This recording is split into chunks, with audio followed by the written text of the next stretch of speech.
Que goleada, gente. O adversário é fraco, perdeu um jogador expulso no começo do segundo tempo, né, numa entrada do Arévalo no Félix Torres, que o árbitro precisou da análise do vídeo.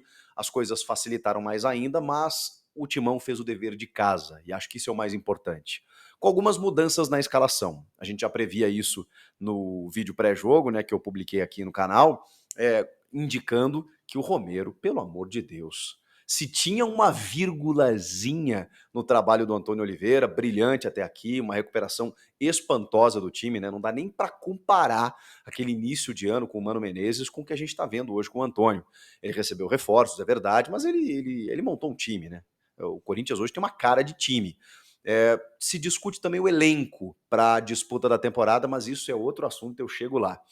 Falando especificamente do jogo, ele colocou finalmente o Romero de titular. Eu não estava entendendo a insistência por Pedro Raul e Yuri Alberto. Você desloca o Yuri para jogar mais aberto pelo lado do campo, como um ponta praticamente. O Pedro Raul é um ótimo jogador e tá tudo certo e vai ajudar muito o Corinthians, mas não justifica, na minha opinião, não justificava o Romero na reserva. Por tudo que ele fez no ano passado, na reta final, por tudo que estava fazendo esse ano, não fazia muito sentido para mim. Então o ataque tem que ser, por meritocracia, Wesley, Romero e Yuri Alberto. Ou Yuri e Romero, né? O Yuri centralizado e o Romero pelo lado direito. Embora o Romero tenha caído pelo lado esquerdo, inclusive, fazendo uma baita jogada e o Yuri perdendo um gol, que perdeu muitos gols, mas deixou o dele e ainda deu uma assistência para o Romero. Tô me atropelando aqui porque vou lembrando dos fatos e vou falando para vocês. Mas falando especificamente da entrada do Romero, fazendo justiça a algo que a gente já estava vendo dentro de campo, né? Muitos torcedores, inclusive, estavam concordando comigo aqui. Eu falava, Antônio, pelo amor de Deus. Mas ele corrigiu a tempo, né? Colocou o Romero como titular e, de novo, ele foi importante. E mais do que isso, né? Botou o jogo no bolso, fez 2 gols, deu uma assistência e quebrou recordes. Estamos falando hoje do maior artilheiro estrangeiro da história do Corinthians, superando o Paulo Guerreiro, 55 gols. Gente, é gol pra caramba, hein? Nessa sua segunda passagem. E aqui tá um cara que foi contra. Eu falo, eu assumo, não tem problema nenhum, porque o importante é a gente reconhecer, né? O Corinthians estava num contexto complicado, estava repatriando muitos jogadores, a última passagem do Jô, por exemplo, não tinha sido legal, entre outros tantos, estava naquela de repatriar o Dentinho, que a gente, sei lá, não imaginava que pudesse performar mais nesse estágio da carreira. Vários jogadores, né, Gil, Renato Augusto, Fábio Santos, Paulinho, voltando para o clube naquele momento, eu falava, caramba, precisa do Romero? Bom, calei minha boca, acho que calou a boca de muitos, e faz parte, e que bom, e parabéns, e merece, porque ele, cara, com muita luta, com muita humildade, tomou muita pancada da imprensa, de alguns torcedores, dos rivais, de todo mundo, e ele trabalhou. Trabalhou a única coisa boa deixada por Mano Menezes, porque o Luxemburgo não usava o Romero não tinha sequência com ele, quando o Mano deu uma sequência pro Romero, ele mostrou que ainda estava em forma. E aí, esse ano, caramba, ele continua fazendo a diferença, é impressionante. Porque, até falei isso na rede social, falei na live antes também, né? Muita gente coloca o Romero, a gente acaba caracterizando o Romero como um cara brigador, como um cara voluntarioso, como um cara que se desdobra, o cara que se doa, o cara. E, cara, beleza, ele é tudo isso. O Romero tem a cara do Corinthians, o Romero entendeu o que é jogar no Corinthians, isso tudo é verdade. Só que isso não pode se sobrepor ao fato de que o Romero joga muita bola. O Romero é bom jogador, cara. A gente tem que partir por esse pressuposto e muitas vezes minimizaram isso, dizendo que o Romero não tinha técnica, que o Romero só corria, que o Romero só brigava, só dava carrinho, e que ele de vez em quando fazia os seus golzinhos, sei lá, para justificar talvez, né, o fato de que ele muitas vezes era mais um cara aguerrido do que qualquer outra coisa. Não, não, ele é isso tudo. Ele não vai deixar de ser. Mas ele também joga bola, ele também é bom jogador, ele também finaliza bem, ele também se posiciona bem, ele também tem o drible, ele também tem a arrancada, ele tem muitas virtudes. E a gente precisa começar a olhar para o Romero como um cara muito importante para o time, como um bom jogador de futebol, como um cara que tem qualidade técnica, em que muitas vezes não é colocado em detrimento dessas outras características, outras virtudes que ele tem. E, cara, o Romero é um ídolo do Corinthians. Eu não tô aqui para ser sommelier de torcedor, né? Para julgar o que o torcedor pensa. E idolatria é uma coisa muito particular, né? Tem torcedores que têm determinados ídolos e tá tudo certo. É, por exemplo, vou dar um exemplo assim bem esdrúxulo até, né? Que me ocorreu agora. Tem palmeirense que considera o Valdívia como ídolo, mesmo sem ter ganhado muita coisa, títulos relevantes, porque ele vestia a camisa, né? Cara, não sou eu que vou julgar. Não sou eu que vou julgar. Valdívia é um excelente jogador, mas tinha os seus probleminhas extracampo e tal, e não tem títulos expressivos. Mas, num período em que o clube não tá conquistando muita coisa, o cara vai lá, joga bem clássico e tal, veste a camisa, encara, o torcedor gosta de ver esse cara jogando. Então, assim, idolatria eu não julgo, mas eu, assim, tô sentindo, até pergunto pra você aqui no chat, tô sentindo que o Romero já alcançou esse status, né? Por tudo que ele faz, pelos títulos que ele conquistou e pelos números conquistados, né? Maior artilheiro estrangeiro da história e agora o artilheiro máximo da Neoquímica Arena. Esse número já foi do Jô, foi do Roger Guedes recentemente e agora é de Ángel Romero. Será que o Roger Guedes não quer voltar para continuar essa disputa, passar o Romero passa ele e tal? Brincadeiras à parte, que legal, né? O Romero merece muito, cara. Se tem um cara que merece ter esse título é o Romero. Porque ele se sente em casa, ele joga muito bem ali, ele não desperdiça oportunidades, ele ajuda muito o time, e agora são 32 gols no estádio corintiano. Que marca bacana, bonita, para um paraguaio que jogou contra um time paraguaio e não comemorou seus gols.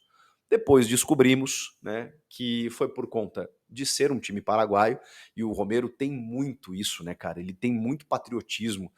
Ele fez alguns gols recentes, pegou uma bandeira do Paraguai né, atrás ali de um dos gols. Ele valoriza muito. Ele não jogou no Nacional, mas ele jogou no Cerro, na base, e foi treinado pelo treinador do Nacional, o senhor Victor Bornei, né? Aqui temos o nome dele, o Victor Bernay. Victor Bernay, que treinou o Romero, depois ele explicou, né, que eles tinham uma afinidade muito grande. E foi curioso mesmo, porque o Romero não comemorou os seus gols e nem o gol que ele serviu, o Yuri Alberto. Aliás, que assistência pro Yuri Alberto, né? Porque é uma jogada em velocidade, ele recebe na direita, ele dá um cruzamento, mas assim, na medida, em curva pro Yuri, que vai muito bem na bola depois de ter perdido alguns gols, e parecia, né, que seria mais uma daquelas noites em que o Yuri tenta e daqui a pouco a bola não entra, né, bate na canela e sai. Ali ele se posicionou muito bem, ele tá correndo, acompanhando a jogada, quando ela vem ele salta e encaixa direitinho, assim, ela bate um pouquinho, até um pouco mais em cima, na canela, assim, mas ele empurra para dentro do gol, fazendo o gol que precisa fazer o centroavante. Yuri de centroavante, Romero pelo lado direito, Wesley pelo lado esquerdo, olha que legal. E aí tem um dos gols também, que o Wesley faz a jogada pelo lado esquerdo, levanta, o Yuri cabeceia, e o Romero chega antes do goleiro dar um taquinho e acaba fazendo um dos gols também. E o quarto gol já é com algumas alterações feitas pelo Antônio. O Paulinho já tinha entrado, o Paulinho faz uma presença de área muito forte, inclusive cabeceia uma bola no travessão, na sua característica, né, maior, né? Até porque o jogo ali, com um jogador a menos e o Nacional mais tentando se defender para evitar uma goleada que não conseguiu, o Corinthians se colocou todo no campo ofensivo. Então o Paulinho conseguiu ter essa liberdade. Não sei se em qualquer jogo ele teria isso, mas o cenário da partida era esse. O Igor Coronado e o Pedro Raul, e eles participam do quarto gol.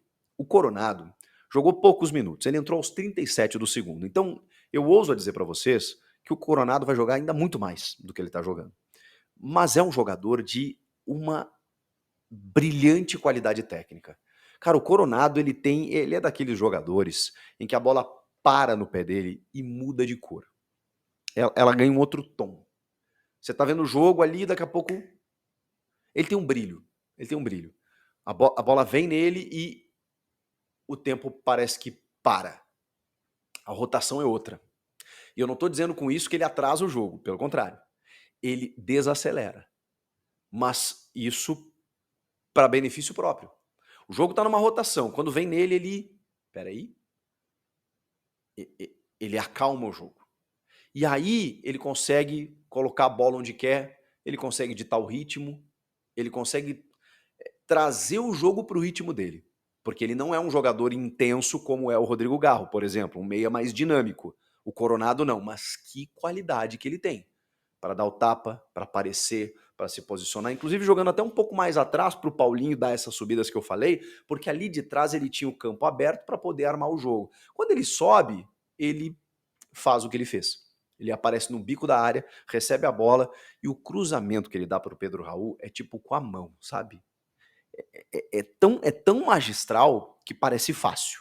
Ele só faz assim. E o Pedro é um cara de 1,95 de altura dentro da grande área. Quando a bola vem na cabeça dele, cara, não tem. É gol, é gol. Ele é um cara que vai fazer muitos gols assim. E olha que bacana.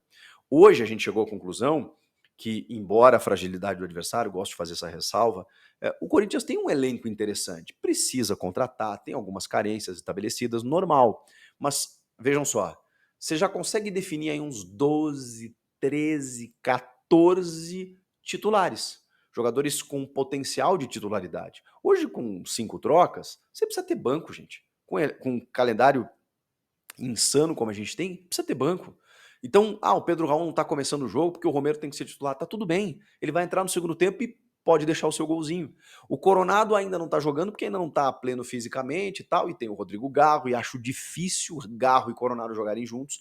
Pode acontecer, mas acho difícil porque aí você precisa ter mais 2 volantes e aí só 2 atacantes. Aí você vai num 4-4-2.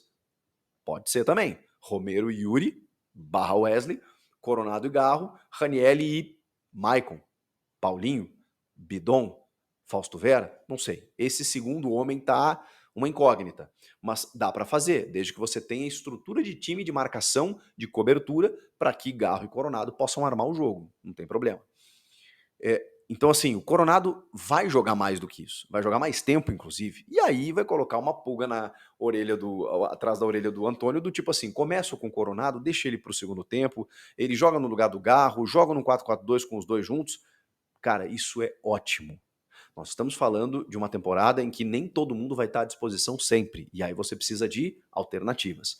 Tem uma carência identificada aí na lateral esquerda, tem uma questão ali entre os zagueiros, porque hoje você tem 2 zagueiros, Félix Torres e Gustavo Henrique, e se um deles não estiver, e na Copa América o Félix não estará, e você tem brasileiro para disputar, não sei se o Kaká dá tanta segurança, então talvez a questão da zaga precise ser repensada, mas hoje tiveram outras mudanças táticas. Por exemplo, o Ranielli, com a presença do Fausto Vera, que eu critiquei, condenei, bradei aqui contra, é,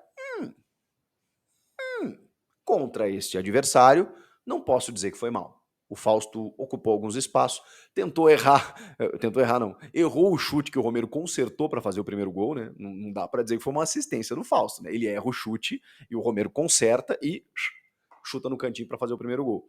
Mas o Fausto apareceu, foi mais participativo, fez a cobertura para que o Ranieri pudesse se soltar. Ranieri, com a estatura mais alta, fazia a presença de área ali também para poder, sei lá, parar uma bola aérea e tal, mesmo que no início da jogada, a linha de 3, que muitas vezes é feita pelo Hugo, era feita pelo Ranieri, entre os zagueiros. Então ele começava a jogada como primeiro homem, depois ele se soltava e o Fausto ficava na cobertura. E o adversário permitia isso. Então o Ranieri conseguia ser mais um homem ali na intermediária ofensiva, junto do Garro, junto dos demais atacantes ali para poder construir o jogo. Com essa presença do Ranieri entre os zagueiros, para sair, inclusive, né, armando o jogo, o Corinthians avançava os seus laterais. Só que com uma diferença. O Fagner foi o Fagner, né? Esse jogo foi o Fagner. Depois entrou o Mateuzinho, mas que legal ter uma sombra para o Fagner, hein? Porque eleva o nível dele.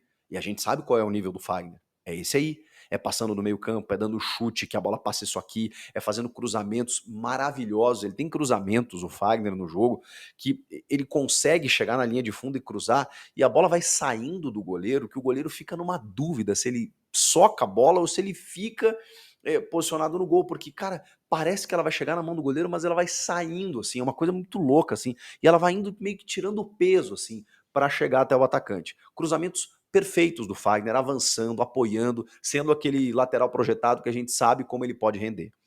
No lado esquerdo, o Hugo foi mais um meio-campista, cara. O Hugo não teve a profundidade, ele avançou, mas ele muito fazia o jogo interno, o chamado lateral construtor. Por quê? Porque o Wesley faz essa função. Então você não precisa ter um lateral espetado. Então assim, o Hugo funcionou para esse jogo, o Fausto Vera também, e o Romero nem se fala. Então as mudanças do Antônio, elas deram resultado para esse jogo especificamente. Eu acho que ainda tem uma carência na lateral esquerda. Eu não sei se o Fausto Vera é titular ou tem que jogar mais. O Antônio está visivelmente querendo recuperar esse jogador. Vamos aguardar, porque ele já mostrou bola, só que recentemente não tem mostrado. E de resto, boas alternativas. Falei do Paulinho, falei do Coronado, tem ainda o Pedro Henrique. Então, assim, tem alternativas, tem opções, tem um time, tem artilheiros, tem uma boa estrutura defensiva, tem uma possibilidade aí de você recuperar alguns jogadores, do Fagner jogar mais do que estava jogando, né, como foi no jogo de hoje. Então, boas notícias. E um Corinthians líder do seu grupo na Sul-Americana, que é fundamental, mesmo que tenha sido apenas o segundo jogo, para poder se classificar em primeiro e ir direto para as oitavas. Vejam como aquele empate contra o Racing foi importante, mesmo tomando gol no finalzinho, mesmo conquistando apenas um ponto. Por quê? Porque agora, com essa vitória, 4 pontos. E o Racing, vejam só, ganhou do Argentinos Júnior fora de casa. Então, aquele pontinho foi bem conquistadinho. Fez o dever de casa e agora, vida que segue na Sul-Americana para buscar essa vaga. Vocês gostaram do jogo, da atuação, do Romero, de quem mais? Comenta aqui e inscreva-se no canal, hein? Eu volto na próxima. Tchau!